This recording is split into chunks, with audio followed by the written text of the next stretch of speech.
That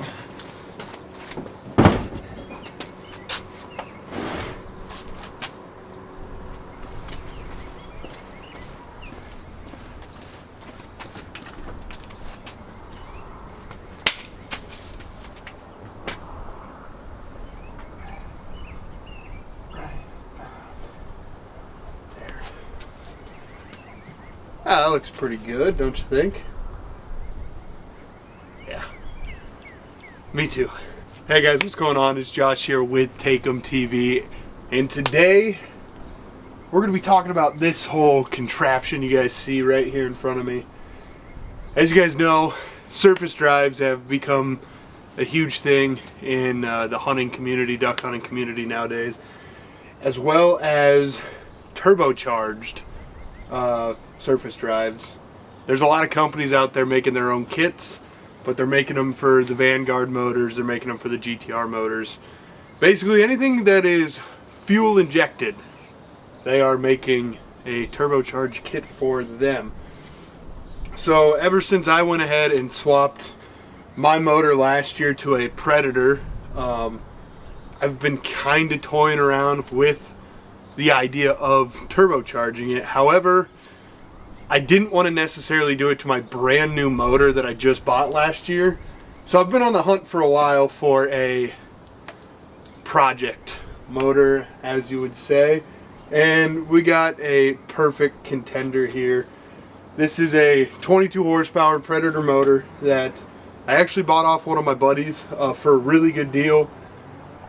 But it's got some pretty big problems with it. When we originally bought it, the rocker arms on the right side of the motor were busted completely. Like it was bad. Not too bad of a fix. You know, we ordered new ones. I put them in there. Everything was great. It ran fine the one day that we took it out on the water. He had a long tail kit on this, and he was getting, you know, like 22 miles per hour on a, I believe it was a 9-inch prop on a 1648 John boat.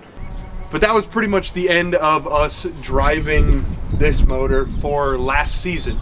I got my boat down here, full blind on it, so we really didn't need his boat down here.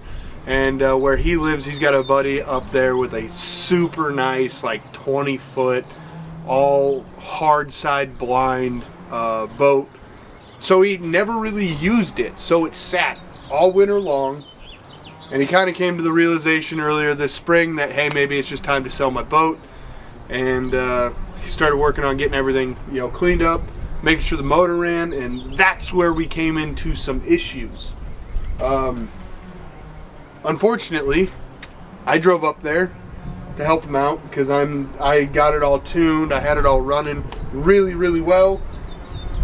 So I drove up there, went to go help him out with it, and we found some pretty big issues with this motor right here. The biggest issue is head bolts stripped. When we were starting it up and cranking it, we couldn't get it to run on fuel, but if we would huff in some starter fluid or anything, it'd want to fire right up until we noticed that it started, you know, firing compression out of the side of the block right here. So we started tearing things down, and that is when we found out that one of the head bolts are completely stripped out of this block. Now you're probably thinking to yourself, that wouldn't be so bad, you know, just retap, drill up a bigger size maybe. That's where you're wrong. The previous owner of this motor decided, hey, I'm gonna do that for you guys, and I'm gonna go super big. So that's kind of why I got this motor so cheap. We just don't know if there's gonna be enough room in the block for me to go ahead and re-drill and re-tap to an even bigger size. So we might be stuck again.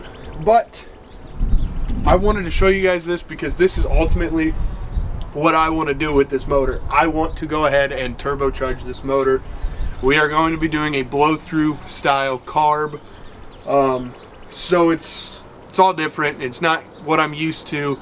My car behind me, I got a turbo LS set up in that, and this is actually one of the old turbos off my car. It is It's pretty smoked, but I could sit it up here for the thumbnail and the purpose of the video. We're not going to be going this big. This is a 67 mil turbo. I was thinking somewhere in the ranges of like a Garrett GTX 28R or, you know, some Chinese model just like that. But I'm actually really excited about this project, and I haven't been excited about something like this in quite a long time. So in today's video, we're going to go ahead and rip this down, and we're going to make sure that we have enough room to go ahead and actually retap these heads on this motor and continue the series of turboing this 22 horsepower Predator motor, and I'm super excited for it. Now, all jokes aside, this turbo is obviously a little big for this motor. Like I said, this is the blown up 76 unit off of my Turbo LS car back there. Would it work? Maybe, but just got some shaft play, and I honestly think this is going to be way too big for what this thing could breathe. You know, 2-cylinder versus 8-cylinder, and I think the smallest back housing that I could probably get for this thing is like a 0.75, which is way too big. Like, this thing would literally, maybe it might make some boost at like 4,800 RPMs, which is kind of like the top of these motors. They don't really like to rev past that unless you start doing some super heavy internal work, which maybe one day we'll get there, but not today. That's not the plan for this unit right here. But I do want to go ahead and start tearing this motor apart in this video, and I do kind of want to talk to you guys in this video about recommendations you might have, tips and tricks. There's some videos online about guys turbocharging these. However, there's not any like really in-depth videos informational wise out there about turbocharging these motors, and I kind of want to do that and bring you guys some fun content for the entire series. So that's what we're gonna do. So let's start ripping this thing down. Alright, so with these motors, I know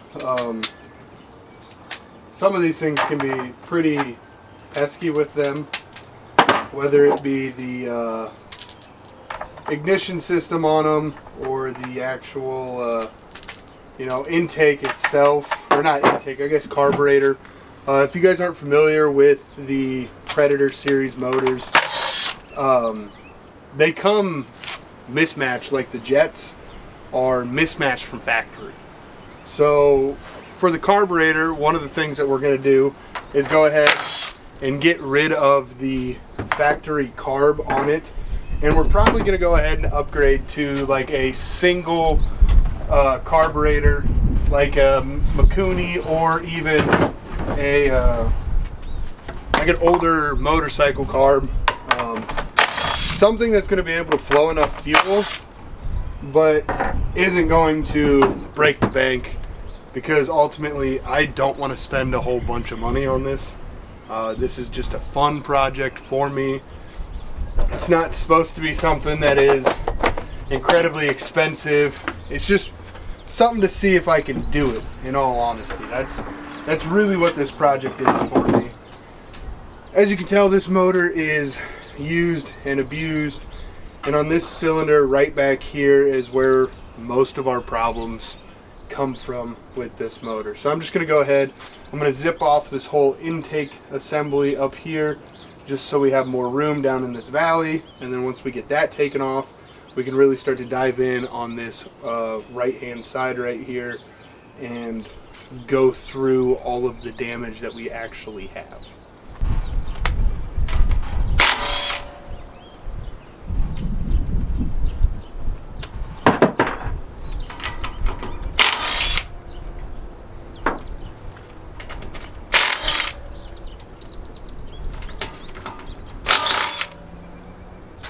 So it looks like down here there's a like a PCV line, or basically like a vacuum line for the intake. We just got to get that off. There's that. And then right underneath the entire intake system, you have another clip for a line.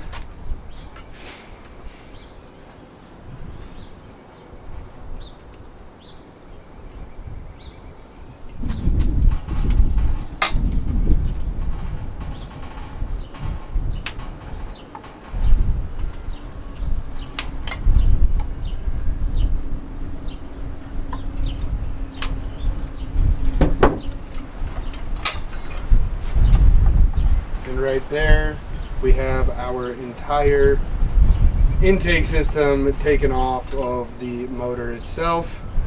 And one thing that I like to do during projects like this is make sure that I have a parts bin essentially to put all of this in and a place where it's all going to go. So I got a little bullet connector right here for the fuel pump on it. Alright, so there we go. The entire intake system is off the motor. This right here is the carburetor for this engine. I know there are kits out there that sell adapters for, you essentially get rid of this carburetor and it replaces it with, you know, an intake like this. The guy we bought it from, he already bought this whole aftermarket kit for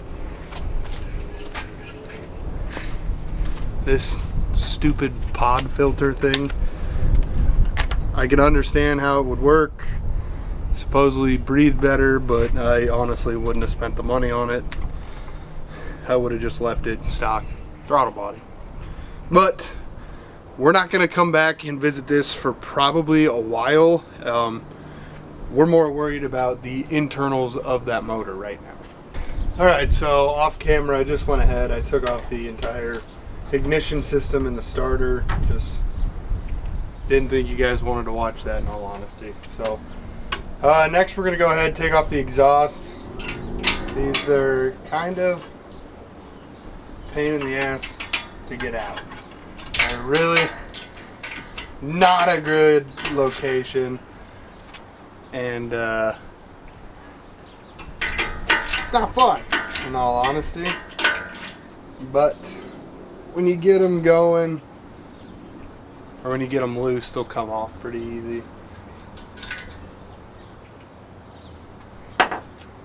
And I already zipped off the bottom of them already. Just didn't. Trying to make this process, you know, as fast as I can, really. I don't want to sit here and bore you guys, but you know, this is what it is, tearing down a motor.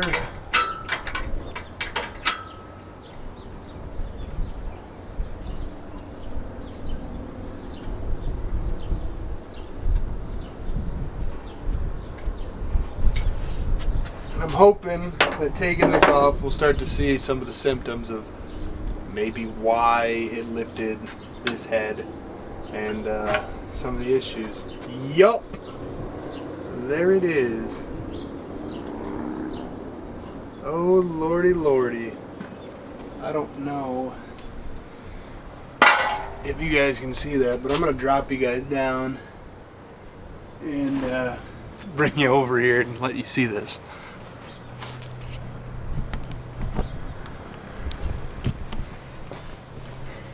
Okay, so we literally just took the exhaust off, and hopefully, I don't know if you guys can see in there too well, but there is a bunch of unburnt crap, water, whatever, in both of these. So I feel like the big issue that happened here is that water sat in these cylinders over the winter, which doesn't make any sense to me because there shouldn't have been water in the cylinders anyways, because this is a air-cooled motor. I don't know if it sat out in the rain or not up at my buddy's house. If it did, then you know, there's even bigger problems that we have to worry about. So just gonna go ahead, put the exhaust nuts on real quick so I don't lose those. I'm gonna take off the throttle assembly here.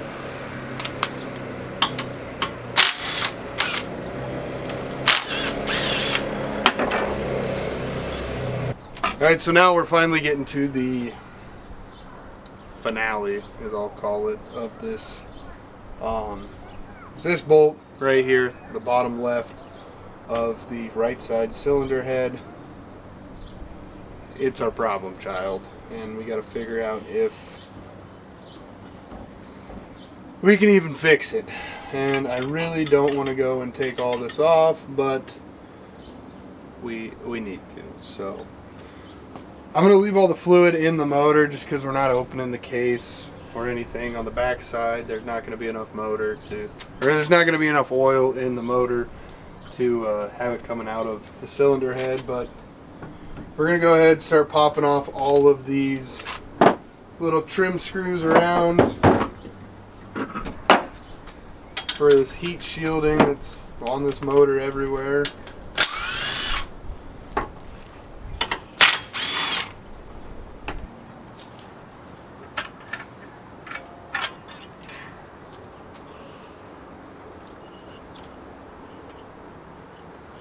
Now, the biggest thing with this motor is, I don't know if you guys can tell, but it is absolutely disgusting.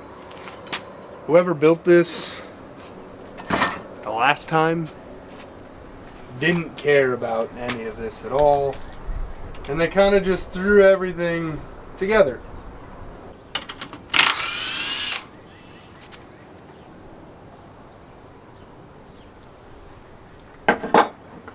Alright, so there's cylinder head popped off.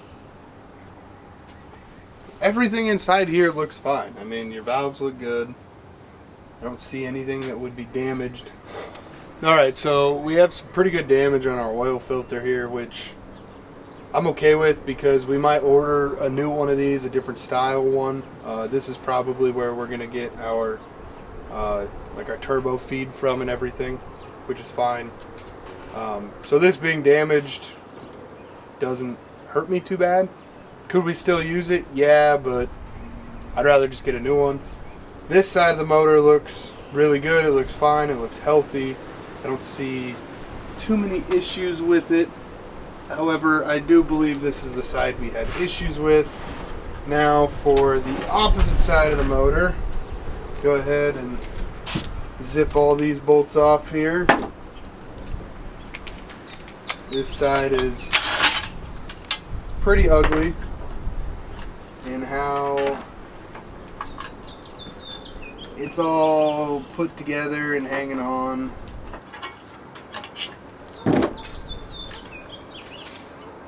And this is part of the reason right here. That is all aluminum shavings from when they drilled these heads out.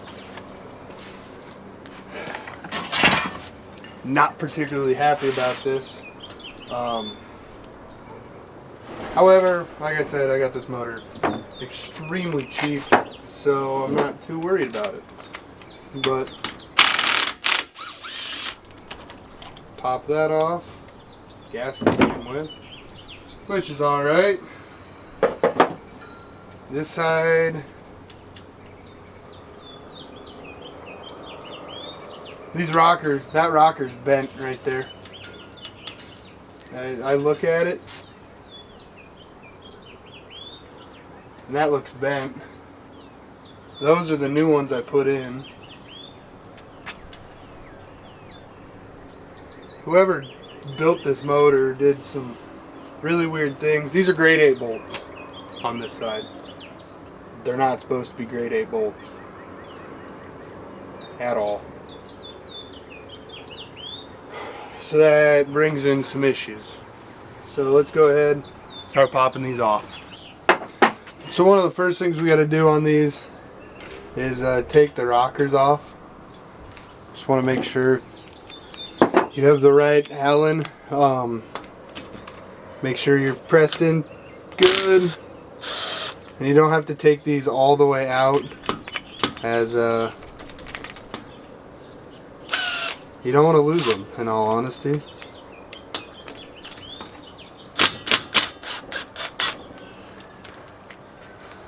Then once you get that all loose, this pin in here should slide back and forth. However, we are under quite a bit of pressure, and we might need just a little bit of persuasion to get that out. So once you get your persuasion, you're just going to tap this pin out.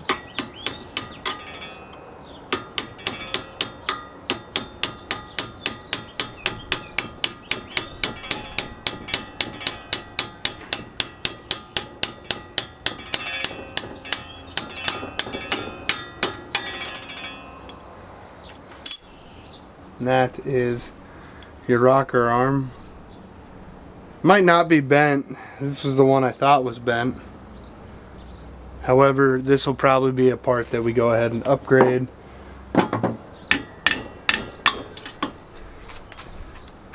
Right there we got the pin and our other rocker arm right there. So you're going to want to keep these as a set. If you do plan on reusing them, I would make sure that you have them orientated in the way they came out of the motor. These ones probably don't matter too much, but just so you know, keep them together. That way you can't lose them. Looking at them, I thought that one was bent, but it's not. It may have just been out of time for the valves and everything. Our push rods look pretty good. They don't look bent at all. But once again, this might be a part that gets upgraded here in the future. We're just going to do the same exact thing to this side. Get those valves out.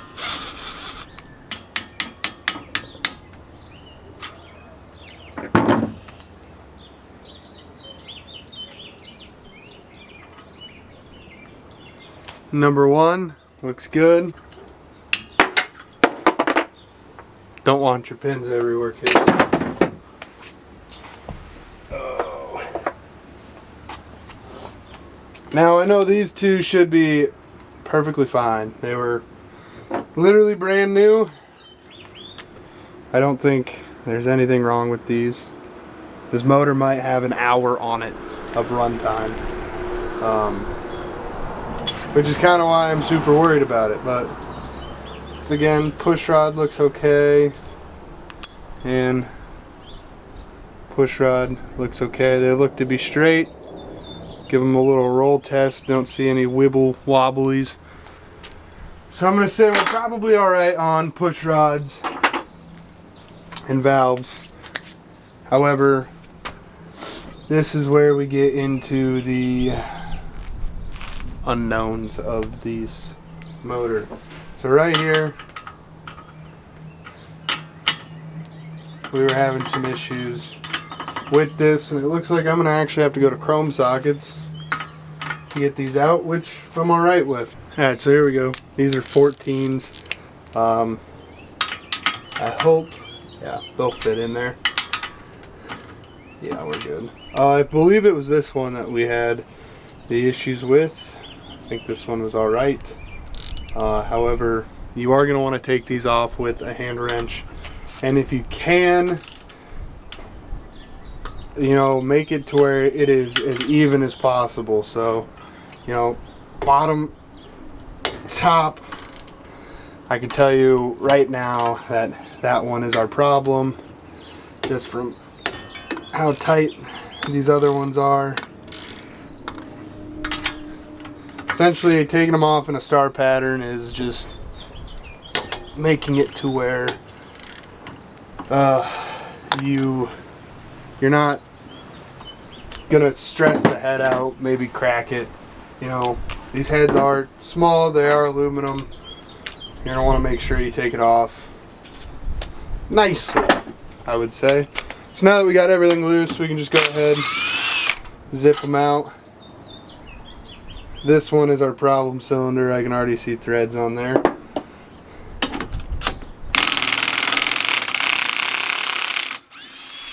And that doesn't sound great, but that one's clean.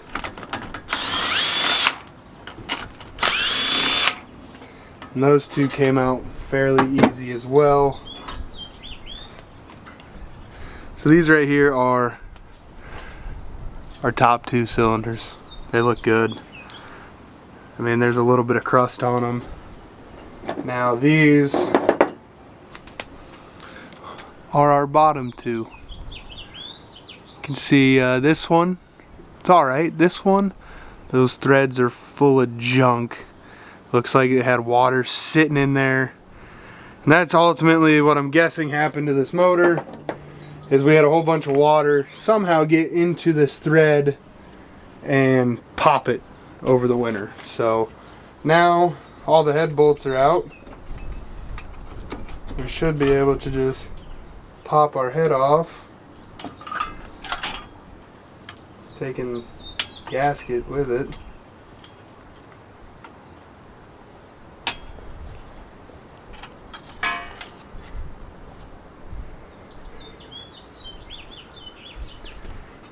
And our head doesn't look to be damaged.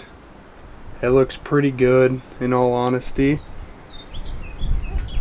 which I'm super thankful for.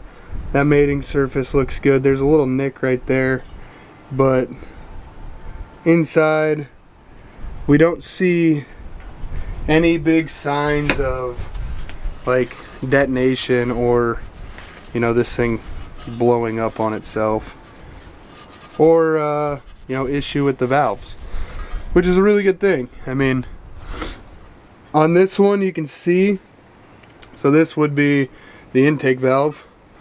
The intake valve is corroded. There's definitely some corrosion going on that valve seat. And on the exhaust valve, there's a very small amount up there, but the intake valve, you could definitely see like this is where water was getting in at. And right here, perfect example. This is all carbon, soot from the exhaust of the head gasket blowing out. And this cylinder right here was our problem child. So it's nice to know that. It's also nice to know that the heads are okay.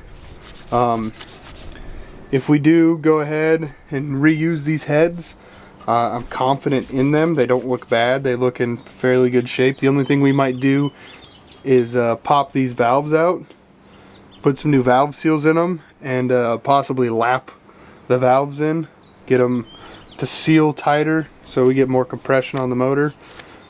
Once again, I have no idea the condition or the previous owners of this motor and what they did to it.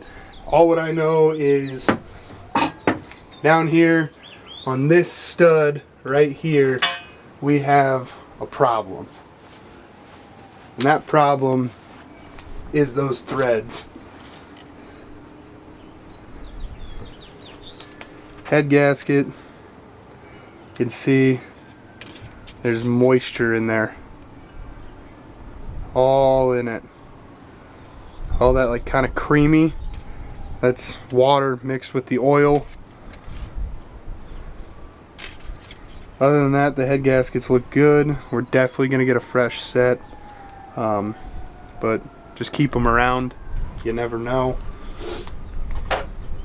And finally, when we look down into the cylinder itself, is where we start to see the main part of this story for these heads. If you guys don't know what this is, it's just a dowel indicator for your head. You can take them out, just make sure you put them back in. On these motors, you get one on each of the bottom cylinder bores. Now if we come in and look at the actual cylinder itself, it doesn't look terrible on the inside. However, you can see there is rust pitting going on. So what we're going to want to do is clean this up as best as we can, and we do have water sitting down in there. Like all that right there, that milky residue is water mixed with the oil. Okay, so I just went through, I kind of just wiped the cylinder wall down with a rag. One thing we're going to do before we put this away for the day is we are going to take oil and coat the inside of the cylinder wall, so that way we can kind of get rid of some of this rust, or make sure no more rust is happening. And then we're going to want to cover this with tape, so that way our cylinder wall doesn't get any damage. However, looking down through here, we have some threads that are in some really bad shape. Like this one, this was the problem child. This one's done. Absolutely cooked. We're going to have to helicoil this. This guy, it looks okay. They're a little ugly, but I think they'll survive. And these top two look immaculate. They look really well. As of right now, it is only this one head bolt that we have issues with. Now, moving on to the other side of this engine is a whole different story. I don't know if you guys can tell, but that is a stock head bolt out of these motors. Absolutely none of these bolts are stock head bolts. So I'm feeling like this side's going to tell us an entire different story. Alright, so I had to go ahead and grind down a Harbor Freight socket. Always a good reminder to keep some cheap sockets in your toolbox. That one broke loose. I've got this bottom one broke loose already.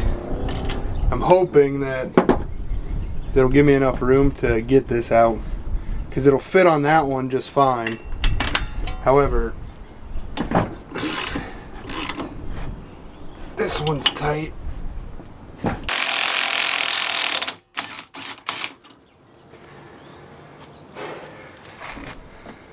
Please, for the love of God, stop trying to modify motors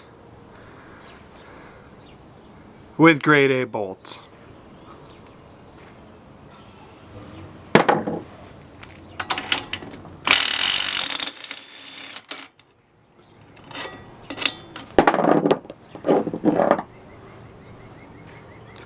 Another one. Another one. Oh, look.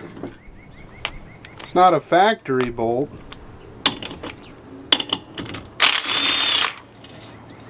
Let's just chuck a coarse grade 5 bolt in there that we just went ahead and cut off from something.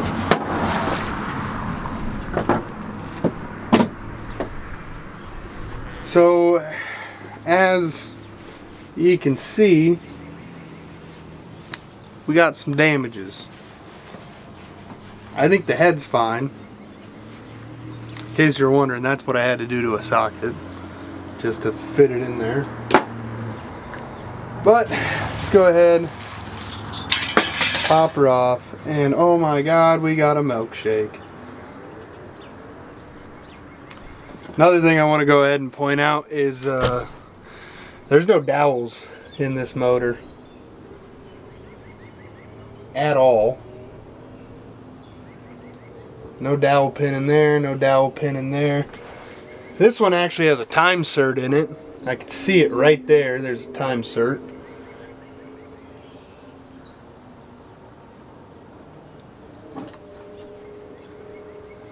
Please stop. This one looks like a milkshake too. And another thing I'm noticing is... oh, no, it's all there. I thought they messed up the head gasket on it.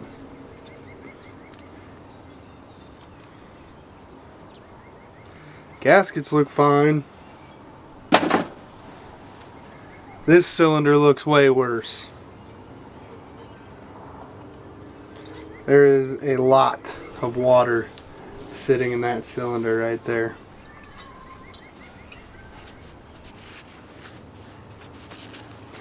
And that's it's not a good thing. On this side you can see the exhaust valve was open. It's more rusty than the other side. There's no cylinder head pieces right there. And you can look down there in the valley of it and just see how much water and crap got stuck in here. Cleans up nice, I'll say that. However, see right here, was leaking something, or the deck's just not sealed properly. Finally, we can kind of go ahead and spin this motor over. The inside of this wall on the stroke looks to be okay.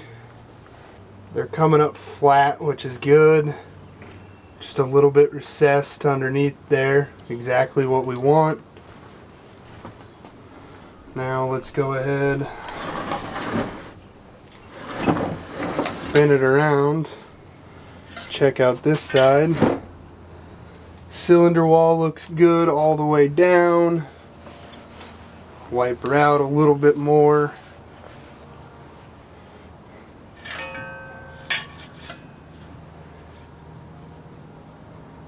She's coming up good as well. Just right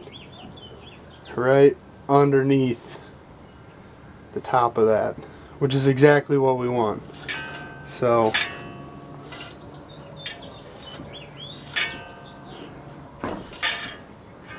safe to say the internals of the motor are just fine for what we need. Alright, well, I think this is where we're gonna call it for a day on this video series. My biggest worry was that making sure I could go ahead and fix these heads, and I think that I can. I honestly do think that I can. I got enough room in there. I'm far enough away from the actual cylinder walls itself to go ahead and retap them if need be. Obviously there are some that I need to retap, or go ahead and find some time certs to use on some newer head studs. I know there's a couple companies out there that make head stud kits for these, and that's also something that I'm going to be looking into.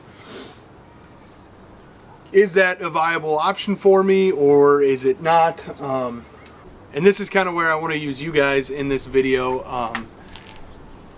This is a project for me, but it's also a project for the community. You know, there's not a lot of people out there doing this. However, there's a lot of people out there that have more knowledge over fixing this kind of stuff than I do, and that's why I want to bring this to you guys. Do you guys think it's fixable, and do you guys think I need to try and find like a local machine shop or something around here to go in and time cert them or do whatever? Or do you guys think that I should go a head stud route or some other route? That being said, I'm super excited for this project, and honestly, like, I'm really excited for what I can get to do with this thing. I've got some buddies that I've got lined up to help me out on this. For example, I want to do some cool like powder coating or Cerakoting and stuff on this, and I've got a Cerakote buddy now, and I've got some really cool ideas for the entire build. However, this is the part that I need the most help on. If there's any companies out there you guys could recommend me going to for parts, it'd be great. In my little time that I've been searching and researching through this stuff, I found one company, and that's pretty much it for the entirety of you know, aftermarket support on these Predator motors. But that being said, I hope you guys really enjoyed this video today. I know I enjoyed just coming out here ripping this thing apart, and I'm super excited to get back into, you know, messing with motors, dealing with this kind of stuff. But I'm also excited for what this could be on my duck boat one day. I don't want it to make, you know, crazy power. I'm really looking at making like 5 or 6 pounds of boost. So I don't know if I need to go in, upgrade rods, upgrade pistons, do heads, all that kind of fun stuff. I just know that once you get down this rabbit hole on these motors, it is incredibly expensive to do. And I'm willing to do it. However, I just want, you know, a little bit of support on that. So that being said, please don't forget to like, comment, and subscribe, and I'll see you guys in the next one.